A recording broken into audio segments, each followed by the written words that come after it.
मित्रों, उम्मीद करता हूँ आप सभी लोग ठीक ही होंगे। आज का वीडियो है हमारा महाभारत के कर्ण के बारे में। कर्ण महाभारत के सबसे महान योद्धाओं में से एक हैं। उनकी कहानी त्याग, वीरता और संघर्ष का प्रतीक है। उनका जन्म और जीवन एक ऐसी दुविधा के इर्द गिर्द घूमता है जैसे उन्होंने हमेशा धर्म और कर्तव्य के बीच झूलता रहता है। उनकी जन्म कथा एक अद्भुत और मर्मारिक कहानी है जो ये बताती है कि मनुष्य के कर्म ही उसका महान बनाता है, ना कि उसका जन्म। तो आप सभी को स्वागत है मेरे चैनल भक्ति सागर 26 में। कर्ण का जन्म कुंती और भगवान सूर्यदेव के वरदान से हुआ था। कुंती पांडु की पत्नी और पांडवों की माता एक बार अपने युवावस्था में ऋषि दुर्वासा की सेवा में जुटी थी। ऋषि उनके सेवा से प्रसन्न हुए और उन्हें एक अद्भुत वरदान दिया। उन्होंने कहा और वे देवता उन्हें वरदान स्वरूप संतान देंगे। युवावस्था में वरदान कुंती के लिए एक रहस्य और रोमांच अनुभव जैसा था। अपने कौतूहल को शांत करने के लिए कुंती ने सूर्यदेव का आह्वान किया।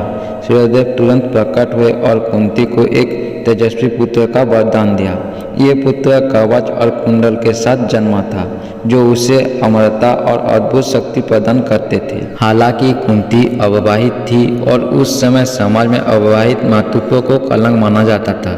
कुंती इस बात को लेकर गहरे संकट में पड़ गई। अपनी सामाजिक स्थिति और सम्मान को बनाए रखने के लिए उन्होंने नवजात कर्ण को एक पक्की टोकरी में रखा और उसे गंगा नदी में प्रवाहित कर दिया। गंगा नदी में बहते हुए वह टोकरी एक छोटी सी गांव में पहुंची जहां आदिरथ नाम के सारथी और उनकी पत्नी राधा ने उसे देखा। दोनों को कोई संतान नहीं थी और उन्होंने इस बच्चे को भगवान का उपहार मानकर गोद ले लिया। उन्होंने इस बच्चे का नाम कर्ण रखा। अधिरथ और राधा ने कर्ण को बड़े प्रेम से पाला। कर्ण के अंदर बचपन से ही अद्भुत वीरता और पराक्रम झलक देखने को लगी, लेकिन समाज में उनका हमेशा उपहास किया गया क्योंकि वे एक सारथी के पुत्र थे।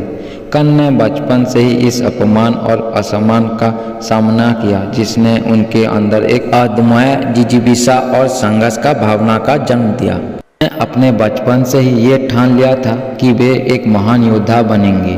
उनके अंदर ये प्रयास था कि वे खुद को समाज के सामने साबित करें, लेकिन किसी भी गुरु ने उन्हें क्षत्रिय न मानने के कारण शस्त्र विद्या देने का इनकार कर दिया। तब कर्ण ने स्वयं भगवान परशुराम का शिष्य बनने के निश्चय किया। परशुराम केवल ब्राह्मणों को शिक्षा देते थे। कर्ण ने अपने लक्ष्य को पाने के लिए खुद को ब्राह्मण बताया। परशुराम ने उन्हें शस्त्र विद्या में निपुण बनाया।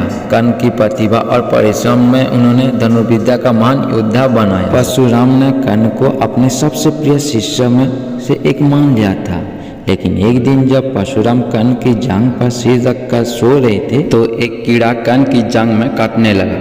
कर्ण ने दर्द सहते हुए इसे सहन लिया ताकि गुरु की नींद ना टूटे। जब परशुराम जागे तो उन्होंने कर्ण की ये सहनशीलता देखी और समझ कि ये ब्राह्मण नहीं बल्कि क्षत्रिय है। क्रोधित होकर परशुराम ने कर्ण को श्राप दे दिया। जब उसे अपने जीवन के सबसे कठिन समय में अपना ज्ञान की आवश्यकता होगी तब वे उसे भूल जाएगा। कर्ण का जीवन संघर्ष और अपमान से भरा रहा। उन्होंने कभी अपने जन्म के सच का पता नहीं चला। उन्होंने दुर्योधन के साथ मित्रता की और उसे अपना सर्वस्व मान लिया। दुर्योधन ने कर्ण को अंग देश का राजा बनाया, जिसने कर्ण को वे मान सम्मान मिला जिसकी वे बचपन से आकांक्षा रखते थे। लेकिन कर्ण के लिए ये आसान नहीं था। समाज ने हमेशा सूत्रपुत्र कहकर अपमानित किया। यहाँ तक कि द्रौपदी ने स्वयंवर में भी कर्ण को सूत्रपुत्र कहकर उनकी योग्यता को ठुकरा दिया। उनका व्यक्तित्व, कर्ण न केवल महान योद्धा थे बल्कि उनके दानवीर व्यक्तित्व भी उन्हें आदित्य बनाता था। उन्होंने कभी किसी याचक को खाली हाथ नहीं लौटाया। भगवान इंद्र भी उनके इस गुण को परखने आए और कर्ण को कवच कुंडली मांग लिया। कर्ण ने बिना किसी हिचकिचाहट के अपने जीवन की सबसे मूल्यवान वस्तुएं दान कर दी। कर्ण का जीवन ये सिखाता है कि मनुष्य का व्यक्तित्व उसके कर्मों से परिभाषित होती है, न कि उसके जन्म से।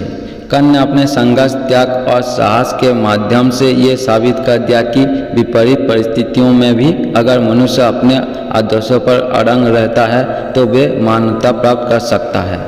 कर्ण की कहानी प्रेरणा, साहस और मानविकता का प्रतीक है।